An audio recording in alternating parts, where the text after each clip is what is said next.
Hi friends, welcome to Within TNPSC Academy. So இன்றைக்கான video என்ன அப்படின்னு பார்த்தோன்னா யூனிட் 7ல் தமிழ் தொண்டு தொடர்பான செய்திகள். ஓகேவா? ஸோ அதில் வந்து யார் அப்படின்னு பார்த்தோன்னா ஜியு போப் அவர்கள் பற்றி நம்ம பார்க்க போகிறோம். ஓகே, ஸோ இந்த வீடியோவில் ஸ்கூல் புக்கு, அதுக்கப்புறம் வந்து அவுட் சோர்ஸ் இன்ஃபர்மேஷனில் உள்ளது எல்லாத்தையும் பற்றி நம்ம பார்க்க போகிறோம். ப்ரீவியஸ் இயர் கொஸ்டின் வந்து நான் தனியாக ஒரு வீடியோ போடுறேன், அதை வந்து நீங்கள் பார்த்துக்கோங்க. ஓகேவா? ஸோ இப்போ வீடியோக்குள்ளே போயிடலாம்.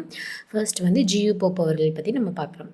ஸோ ஜியு போப் அப்படின்னு பார்த்தோன்னா இவர் எந்த ஊர் பிறந்தவர் அப்படின்னா வந்து ஃபஸ்ட்டு ஜியு போப் அப்படின்னா ஜார்ஜ் யூக்லோ போப் அப்படின்றதான் இவருடைய இயற்பெயர். பெற்றோர் அப்படின்னு பார்த்தோன்னா ஜான் போப்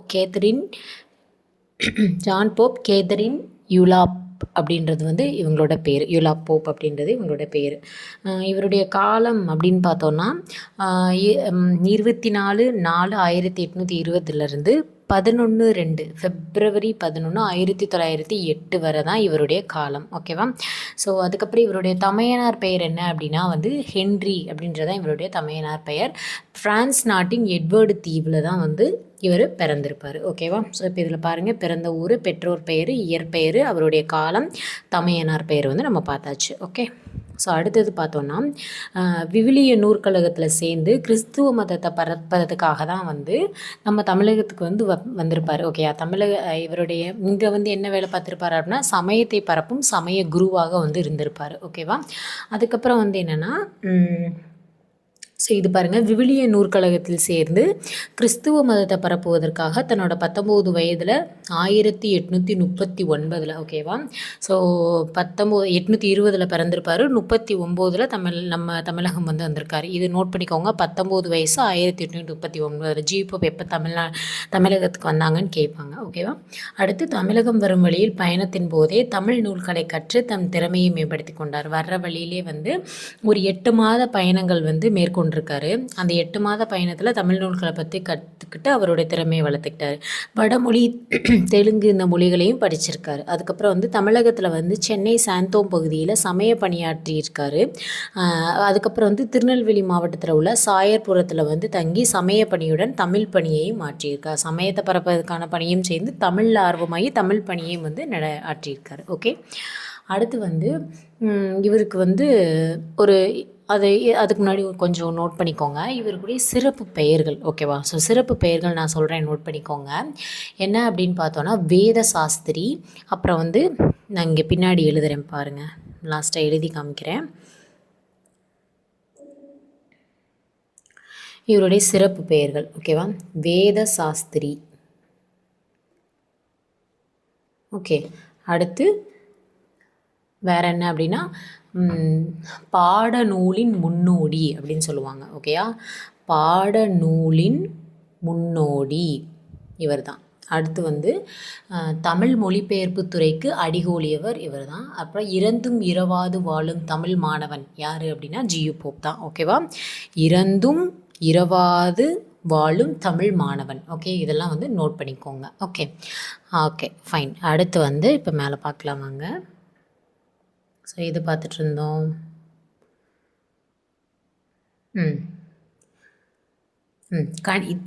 அதுக்கப்புறம் வந்து கணிதன், அறிவாய்வு, தர்க் லாங்குவேஜில், அப்புறம் மெய்யறிவு, தத்துவம், இந்த மாதிரியான எல்லாத்தையும் வந்து சொல்லிக் கொடுக்குற ஒரு கல்லூரி பேராசிரியராகவும் இருந்திருக்காரு. அடுத்து சாயர்புரத்தில் வந்து 1842 49 வரை வந்து பணியாற்றியிருக்காரு. அதுக்கப்புறம் வந்து 49க்கு அப்புறம் இங்கிலாந்து போயிட்டார். அங்கே போயிட்டு திருமணம் செஞ்சுட்டு திருப்பி 1850 வந்து திருப்பி தமிழகத்துக்கு வந்து தஞ்சையில் வேலை பார்க்குறாரு. ஓகே, இங்கிலாந்து போய் கல்யாணம் பண்ணிட்டு திருப்பி 850 தமிழகம் வந்து தஞ்சையில் வந்து பணியாற்றியார். அப்புறம் இந்தியன் சஞ்சிகை, இந்தியாவின் தொல்பொருள் ஆய்வு முதலான ஏடுகளில் வந்து தமிழ் மொழி பற்றின ஆராய்ச்சி கட்டுரைகளை வந்து ஆங்கிலத்தில் வந்து நிறைய எழுதியிருக்காரு. ஓகேவா?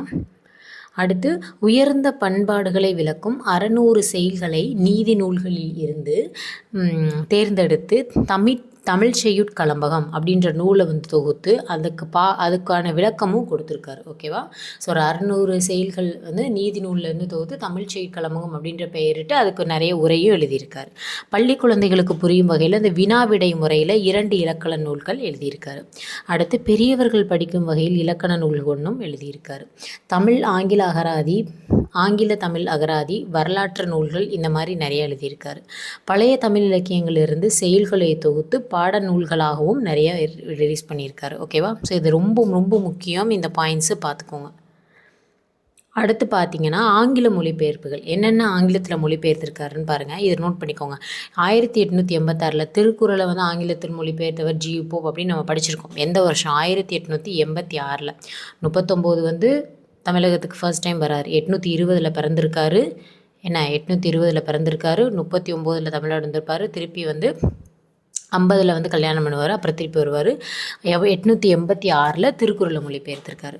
93 நாலடியார், 900 திருவாசகம். ஓகேவா? ஸோ அப்புறம் 1800 அதுக்கப்புறம் 85 1908 வரை வந்து அங்கே இங்கிலாந்தில் தான் இருந்திருக்காரு. ஓகேவா? அதுக்கப்புறம் பார்த்தோன்னா தன் இறுதி காலத்தில் வந்து புறப்பொருள் வெண்பா மாலை, புறநானூறு, திருவருட்பயன் இந்த மாதிரி நூல்களையும் பதிப்பிச்சிருக்காரு. ஓகேவா? ஸோ இதையும் வந்து பார்த்துக்கோங்க. அதுக்கப்புறம் வந்து இந்த எலிமெண்ட்ரி தமிழ் கிராமர் அப்படின்ற ஒரு இலக்கண நூலும் இவர் தான் எழுதியிருப்பார். திருவிக்கா படித்த முதல் இலக்கண நூல் எது அப்படின்னா அந்த நூல் தான் எலிமெண்டரி தமிழ் கிராமர் அப்படின்றது. பின்னாடி வரும் பார்ப்போம். அடுத்து 1858 உதகமண்டலம் அதாவது ஊட்டி போய் அங்கே ஒரு பள்ளி ஒன்றை தொடங்கி அங்கே ஆசிரியராகவும் இருந்திருக்கார். 1858 எல்லா பாயிண்ட்டுமே ரொம்ப முக்கியம். இயரோடு படிச்சுக்கோங்க. ஓகே. அடுத்து 1871 பெங்களூர் போய் அங்கே கல்வி பணியும் சமய பணியும் மாற்றியிருக்காரு. 71 போய் அதுக்கப்புறம் 85 908 வரை 23 ஆண்டுகளாக இங்கிலாந்து பல்கலைக்கழகத்தில் தமிழ் மற்றும் தெலுங்கு கற்பிக்கும் பேராசிரியராக பணியாற்றியிருக்கார். ஓகே. லாங் பீரியடை இறக்குறதுக்கு முன்னாடி வர 85 1908 வரை அங்கே தான் இருந்திருக்காரு. 86 திருக்குறள் வந்து இது பண்ணியிருப்பார். 93 என்னது நாலடியார், 900 திருவாசகம். அதை நல்லா ஞாபகம் வச்சுக்கோங்க. அடுத்து 1908 தன்னோட 88 வயசில் வந்து இறந்துருவார். ஓகேவா? அப்புறம் அவரோட இறுதி விருப்பங்கள் என்ன அப்படின்னு பார்த்தோன்னா இறந்ததுக்கப்புறம் வந்து அவரோட கல்லறையில் வந்து என்ன எழுதியிருக்கேன்னா இங்கு ஒரு தமிழ் மாணவன் உறங்கி கொண்டிருக்கின்றான் அப்படின்ற வாசகம் இடம்பெறணும்னு சொல்லியிருப்பார். அதே மாதிரி பண்ணுவாங்க. அப்புறம் வந்து தன்னோட கல்லறைக்கு செலவிடுற அந்த தொகையோட ஒரு கொஞ்சம் பங்காவது தமிழ் மக்களுக்கு வந்து நன்கொடையாக கொடுக்கணும் அப்படின்னு சொல்லியிருப்பாங்க. அதையும் பண்ணுவாங்க. அதுக்கப்புறம் என்னென்னா தன்னை கல்லறையில் அடக்கம் செய்கிறப்ப வந்து திருக்குறள் மற்றும் திருவாசகத்தை வந்து அது கூட வைக்கணும் அப்படின்னு சொல்லி இந்த மாதிரி 3 விருப்பங்கள் சொல்லி அதை நிறைவேற்றியிருப்பாங்க. ஓகேவா? அடுத்தது என்ன அப்படின்னா பச்சையப்பன் கல்லூரி தமிழ் பேராசிரியர் செல்வ கேசவராய தமிழன்பர்களிடம் நன்கொடை திரட்டி இங்கிலாந்துக்கு வந்து இங்கே நன்கொடை திரட்டி அதை வந்து இங்கிலாந்துக்கு வந்து அனுப்பி வைப்பாங்க. ஓகே. ஸோ இப்போ வந்து இதுக்குள்ளே உள்ளதெல்லாம் பார்த்தாச்சு. ஓகேயா? ஸோ இவர் வேறு ஒரு புக்கு என்ன எழுதியிருக்காருன்னு பாருங்கள். Poets of Tamil land the lives of Tamil saint அப்படின்ற ஒரு புக்கும் எழுதியிருக்காரு. ஐரோப்பிய தமிழ் மொழிகளை கற்றுக்கொள்வதற்கு நூல் ஒன்றை எழுதியிருக்காரு. ஓகேவா? ஸோ மொழிபெயர்ப்புகள் வந்து நிறையா நம்ம முன்னாடியே பார்த்தோம். ஓகேவா? திருக்குறள், திருவாசகம், இதெல்லாம் வந்து நம்ம பார்த்துட்டோம். நாலடியார் இதெல்லாம் பார்த்தாச்சு. ஓகேவா? அடுத்து இப்போ அவுட்சோர்ஸ் புக்கில் ஜியூப்போ பற்றி கொடுத்துருக்கதை பார்க்கலாம். 1820 1908 இவர் இங்கிலாந்து நாட்டை சேர்ந்தவர். 19 வயதில் அதாவது 1839 தமிழ்நாடு வர்றாரு.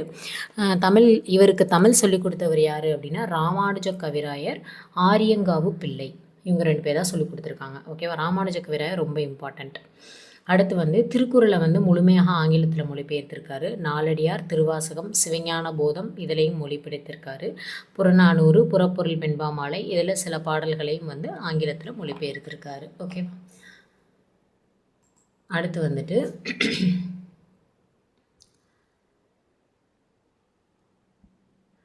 திருவாசக மொழிபெயர்ப்பு வந்து ரொம்பவே மிக சிறப்பான ஒன்று அப்படின்னு சொல்லலாம். அதுக்கப்புறம் வந்து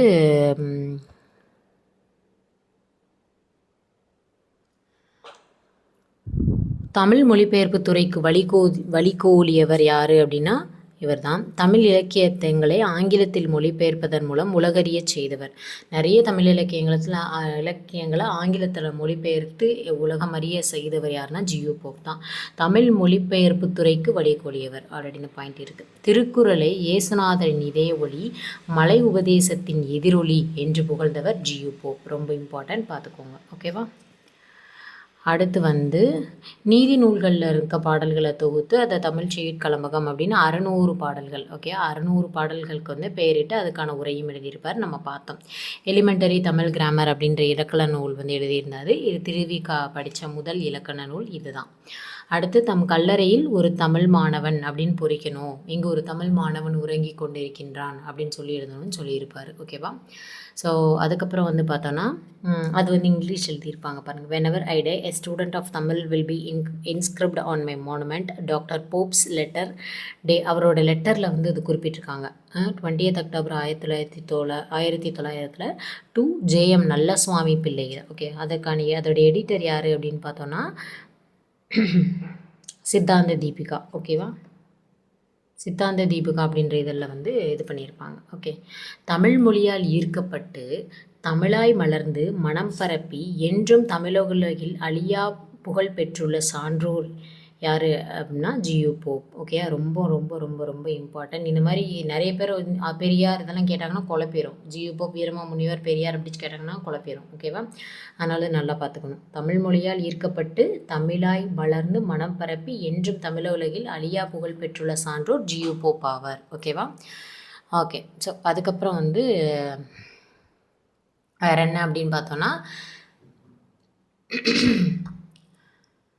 அவர் வேறு என்ன இன்ஃபர்மேஷன் அப்படின்னா தமிழ்நாட்டில் இறங்கிய இடம் எந்த இடத்துல அப்படின்னா சென்னைக்கு தான் வருவார். ஓகே, 839 சென்னைக்கு தான் வருவார். அதுக்கப்புறம் பாய்மர கப்பலில் தான் வருவார். அப்போ தான் தமிழில் நல்லா படித்து ஒரு அவர் வர்றதுக்கான ஒரு 8 மாதங்கள் ஆயிரும்.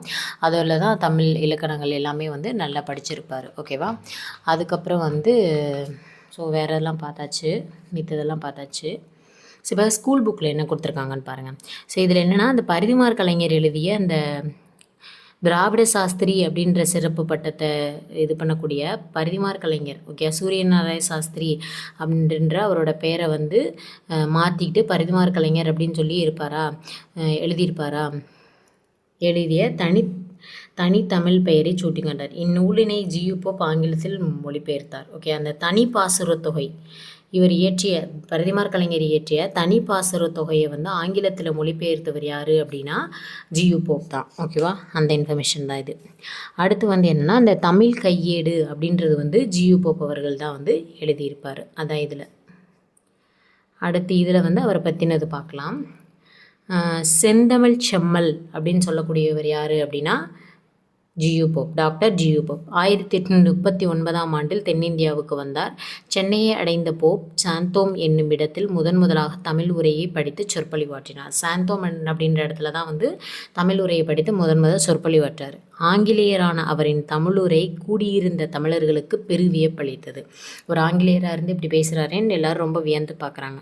தமிழ் மொழியை பயிலத் தொடங்கிய சிறிது காலத்திலேயே ஐரோப்பியரும் படித்து பயன்பெற வேண்டும் என்ற எண்ணத்தில் தமிழ் நூல்களை ஆங்கிலத்தில் மொழிபெயர்த்ததாக குறிப்பிட்டார். ஸோ மற்றவங்களும் ஐரோப்பியர்களும் படிக்கணும் அப்படின்றதுக்காக தமிழ் நூல்களை ஆங்கிலத்தில் மொழிபெயர்த்ததாக சொல்லியிருந்தார். அப்புறம் திருக்குறள், திருவாசகம் எல்லாத்தையும் ஆங்கிலத்தில் மொழிபெயர்க்கிறாரு. போப் அவர்கள் தஞ்சாவூரில் இருந்தபோது தமிழ் இலக்கிய இலக்கணங்களை நல்லா படிச்சுக்கிட்டார். அப்போ தான் தொல்காப்பியம், நன்னூல் இந்த மாதிரி பெரிய பெரிய இலக்கண நூல்களை அதாவது ஒரு ஸ்கூல் படிக்கிற மாணவர்கள் படிக்கிறது எளிது அப்படின்றத சொல்லி தன்னோட இலக்கண நூல்கள் நிறைய எழுதியிருப்பார். ஓகேவா? ஐரோப்பியர்கள் தமிழ் மொழியை கற்றுக்கொள்வதற்குரிய நூல் ஒன்றை ஐரோப்பியர்கள் தமிழ் மொழியை கற்றுக்கிறதுக்காக தமிழ் ஹேண்ட்புக் அப்படின்ற ஒன்றை எழுதியிருப்பார். ஆங்கில மொழியில் எழுத பெற்றிருந்த தமிழ்நாட்டு வரலாற்றை தமிழில் எழுத பதிப்பித்தார். பள்ளிக்கூடங்களில் பயிலும் மாணவர்கள் தாய்மொழியாகவே அனைத்து துறை கல்விகளையும் பெறுதலே முறையானதென்றும் அத்தகைய கல்வியை பயனளிக்கும் என்று போப் கூறியிருக்கார். நம்மளுடைய மொழியை தான் படிக்கணும், தாய்மொழியை தான் படிக்கணுன்ற மாதிரி சொல்லியிருப்பார். அடுத்து 70 ஆண்டுகள் தமிழோடு வாழ்ந்திருந்து தமிழுக்கு நலம் செய்த பெரியார் ஜியு போப் ஆவர். ஓகே, ஸோ வேற என்ன ஓகேவா? ஸோ இது பாருங்கள். அடுத்து வேற என்னென்ன சமய பணிகள் பண்ணியிருக்காரு அப்படின்னு பார்த்தோம்னா, சென்னை சாந்தோமில் அந்த சாயர்புரத்தில் வந்து 1842 49 வரை அங்கே இருந்திருப்பார். ஓகேவா? அதுக்கப்புறம் வந்து பள்ளியையும் கல்லூரியும் அவர் முதலாக நிறுவிய இடம் எது அப்படின்னா அந்த சாயர்புரம் தான். அதுக்கப்புறம் வந்து அங்கே வந்து லத்தீன், கிரேக்கம், எபிரேயம் இந்த மாதிரி மொழிகள் எல்லாமே கற்பித்து கொடுக்குறாரு. அதுக்கப்புறம் வந்து தஞ்சையில் வந்து சமய பணி ஆற்றியிருப்பார் இல்லையா? போயிட்டு திருப்பி இங்கிலாந்து போயிட்டு திருப்பி வந்தோன்னா தஞ்சையில் இருப்பார்ல, அப்போ சமய பணி ஆற்றுறப்ப வந்து ஒரு 8 ஆண்டு காலத்தில் இப்போ தஞ்சையில் இருக்கப்போ அப்படின்னு பார்த்தோம்னா 1851 1858 ஓகேயா? அதில் வந்து புறநானூறும் நன்னூல் அந்த மாதிரி நூல்களை வந்து படிக்கிறாரு. ஓகேவா? தஞ்சாவூரில் இருக்கிறப்ப. அப்புறம் 85 98 வரை 21 ஆண்டுகள் மறுபடியும் இங்கிலாந்து பல்கலைக்கழகத்தில் போய் அங்கே தமிழ் தெலுங்கு கற்பிக்கிற ஒரு பேராசிரியராக வந்து பணியாற்றிட்டு இருப்பார். ஓகேவா? ஸோ இப்போ அடுத்து வந்து ஸ்கூல் புக்கில் கொடுத்துருக்கதை வந்து நம்ம பார்க்கலாம். ஓகேவா?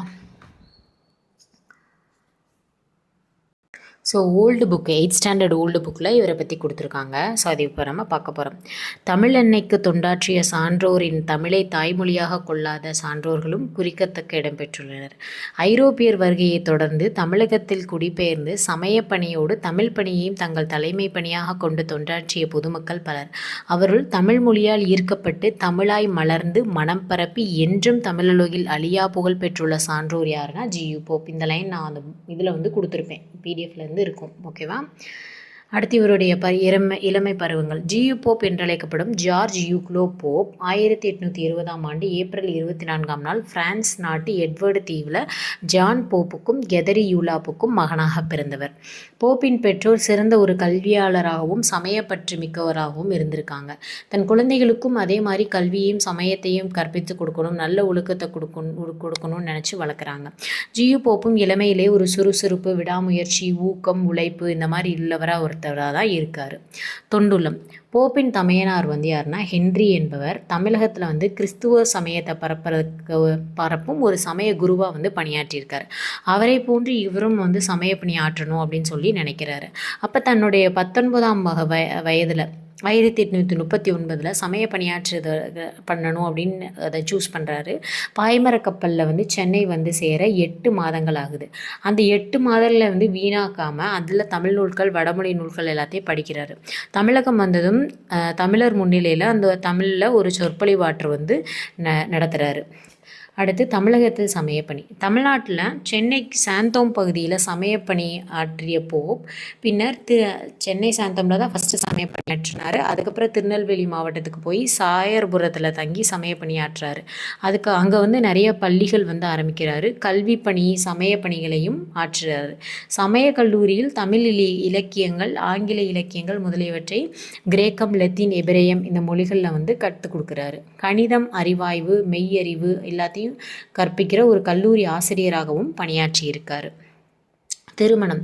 திருநெல்வேலி மாவட்டத்தில் சாயர்புரத்தில் வந்து 1842 49 வரை. ஸோ திருநெல்வேலியில் எப்போ இருந்திருக்காரு? 1842 வந்து ஒரு 3 வருஷம் கழிச்சு. ஓகேவா? 39 வந்து 42 வரை 49 வரை ஒரு 7 வருஷம் வந்து அங்கே வந்து கலப்பணியும் சமயப்பணியும் மாற்றியப்போ திருப்பி 49க்கு அப்புறம் இங்கிலாந்து போயிட்டு 1850 கல்யாணம் பண்ணிக்கிறாரு. தன்னோட மனைவியோட திருப்பி தமிழகம் வந்து தஞ்சாவூரை சமய பணியாற்றியிருக்காரு. அடுத்து என்னென்னா இலக்கிய ஆர்வம். தஞ்சையில் பணியாற்றிய 8 ஆண்டு காலத்தில் தான் அந்த தஞ்சையில் பணியாற்றியப்போ தான் புறநானூறு முதலான சங்க நூல்கள், நன்னூல் இந்த மாதிரி இலக்கண நூல்களை வந்து படிக்கிறாரு. திருக்குறள், திருவாசகம், நாலடியார் இந்த நூல்களை வந்து நிறைய முறை படித்து அதை நல்லா கற்றுக்கிட்டாரு. அதை ஆங்கிலத்தில் மொழிபெயர்த்து ரிலீஸ் பண்ணனால மேலை நாட்டவரிருந்து எல்லாரும் பயன்பெறணும் அப்படின்றதுக்காக அந்த ஒரு முயற்சியில் ஈடுபட்டார்.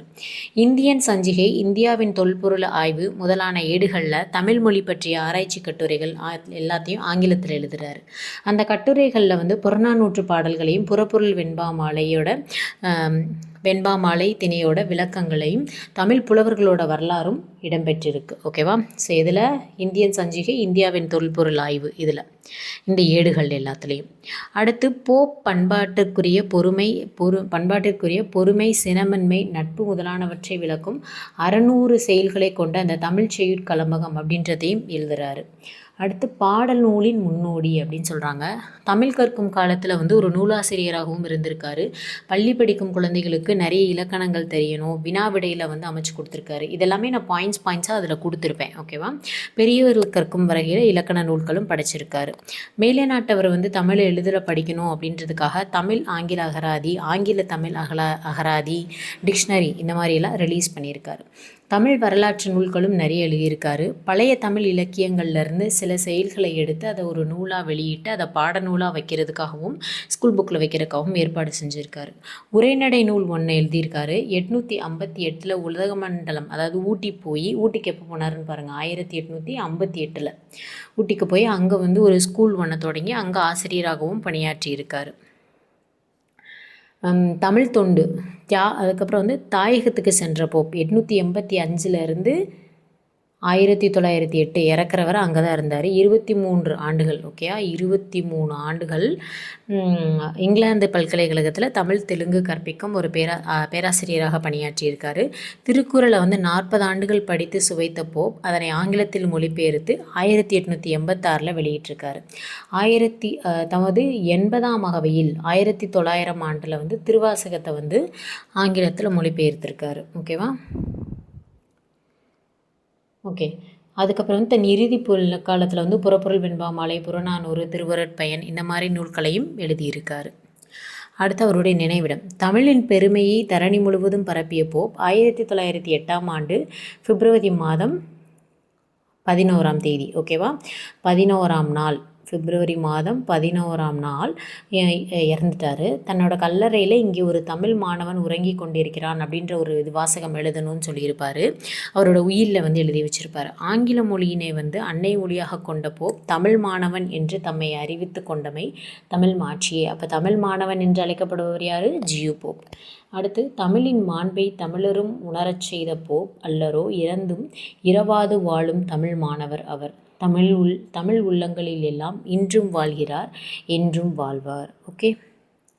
ஸோ இதில் உள்ள பாயிண்ட்ஸ் எல்லாமே வந்துட்டு நீங்கள் ரீட் பண்ணிக்கோங்க. பட் இந்த பாயிண்ட்ஸ் எல்லாமே நான் அந்த பிடிஎஃப்பில் ஃபர்ஸ்ட் காமிச்சேன் இல்லையா, ஸோ அதுலேயும் அது இருக்கும், அதுலேயும் அதிகமாக இது இருக்கும். இங்கேயும் வந்து ஒன்ஸ் அகெயின் நீங்கள் புக்கில் கொடுத்துருக்க ப்ரூஃபை வச்சு இதில் உள்ளதையும் நீங்கள் ஒன்ஸ் அகெயின் படிச்சுக்கோங்க. ஓகேவா. ஸோ அவ்வளோதான். அவுட்சோர்ஸ் புக் ஒன்று பார்த்துருக்கோம். ஸ்கூல் புக்கில் வந்து கொடுத்துருந்தது எல்லாமே நம்ம பார்த்தாச்சு. ஓகேவா. ஸோ ப்ரீவியஸ் இயர் கொஷின் நான் தனியாக ஒரு வீடியோ போடுறேன். ஓகே. ஸோ அவ்வளோதான் இந்த வீடியோ. ஜியு போப் அவர்கள் பற்றி நம்ம பார்த்தாச்சு. ஓகே. ஸோ ஒரு சின்ன இது மட்டும் பார்த்துடலாம். ஓகேவா. பாருங்கள் அவர் எப்போ பிறந்தார் அப்படின்றது. 1820 1908 வந்து பிறந்திருப்பார். 1939 வந்து தமிழகம் வந்திருப்பார். அதுக்கப்புறம் வந்து 1942 47 வரை திருநெல்வேலியில் அங்கே வந்து இருந்திருப்பார். அந்த சாயர்புரத்தில் வந்து தமிழ் பணியாற்றி இருப்பார். அதுக்கப்புறம் தமிழகம் வர்றதுக்கு வந்து 8 மாதங்கள் ஆயிருக்கும். பாய்மர கப்பலில் வரப்போ 8 மாதங்கள் ஆயிருக்கும். அதுக்கப்புறம் வந்து தன்னோட 19 வயசில் தான் வந்து இங்கே வந்திருப்பார். அதுக்கப்புறம் பார்த்தோன்னா 1885 1908 வரை வந்து அங்கே இங்கிலாந்துலேயே வந்து பேராசிரியராக வந்து தமிழ் தெலுங்கு பேராசிரியராக பணியாற்றி இருந்திருப்பார். அங்கே போயிடுவார் அவரோட நாட்டுக்கு. 1886 வந்து திருக்குறளை மொழிபெயர்த்திருப்பார். 1893 வந்து நாலடியாரை மொழிபெயர்த்திருப்பார். 1900 வந்து திருவாசகத்தை மொழிபெயர்த்திருப்பார். ஓகேவா. அதுக்கப்புறம் வந்து நிறைய இலக்கண நூல்கள், அதுக்கப்புறம் 600 செயல்கள் கொண்ட அந்த தமிழ் செய்யுட்கலம்பகம் இதெல்லாம் எடுத்திருப்பார். 1850 வந்து கல்யாணம் பண்ணிட்டு 1850 வந்து கல்யாணம் பண்ணியிருப்பார். ஓகே. கல்யாணம் பண்ணி திருப்பி வந்து ஒய்ஃப் கூட்டிகிட்டு இங்கே வந்துடுவார். அதுக்கப்புறம் வந்து வேறு என்ன பண்ணியிருப்பாருன்னா, ஊட்டியில் வந்து 1858 வந்து அங்கே ஒரு ஸ்கூல் வந்து ஆரம்பிச்சிருப்பார் உதகமண்டலத்தில். அதுக்கப்புறம் 1871 பெங்களூர் போய் அங்கே வந்து கல்வி பணியாற்றி இருப்பார். ஓகேவா. அதுக்கப்புறம் கடைசியாக 1908 தன்னோட 88வது வயசில் வந்து இறந்துருவார். ஓகேவா? ஸோ இந்த இயர்லாம் முக்கியமாக ஞாபகம் வச்சுக்கோங்க. ஓகேவா? ஸோ அவ்வளோதான் இந்த வீடியோ. ஒரு கிளான்ஸ் வந்து நம்ம பார்த்தாச்சு. ஓகேவா? ஸோ இந்த வீடியோ அவ்வளோதான். இதே மாதிரி அடுத்த ஒரு வீடியோவில் பார்க்கலாம். அண்ட் ப்ரீவியஸ் இயர் கொஷின் அடுத்த ஒரு வீடியோவில் போடுறேன். சேனலை மறக்காம சப்ஸ்கிரைப் பண்ணிக்கோங்க. உங்கள் ஃப்ரெண்ட்ஸ்க்கும் ஷேர் பண்ணுங்கள். அவங்களுக்கும் ரொம்பவே யூஸ்ஃபுல்லாக இருக்கும். தேங்க்யூ.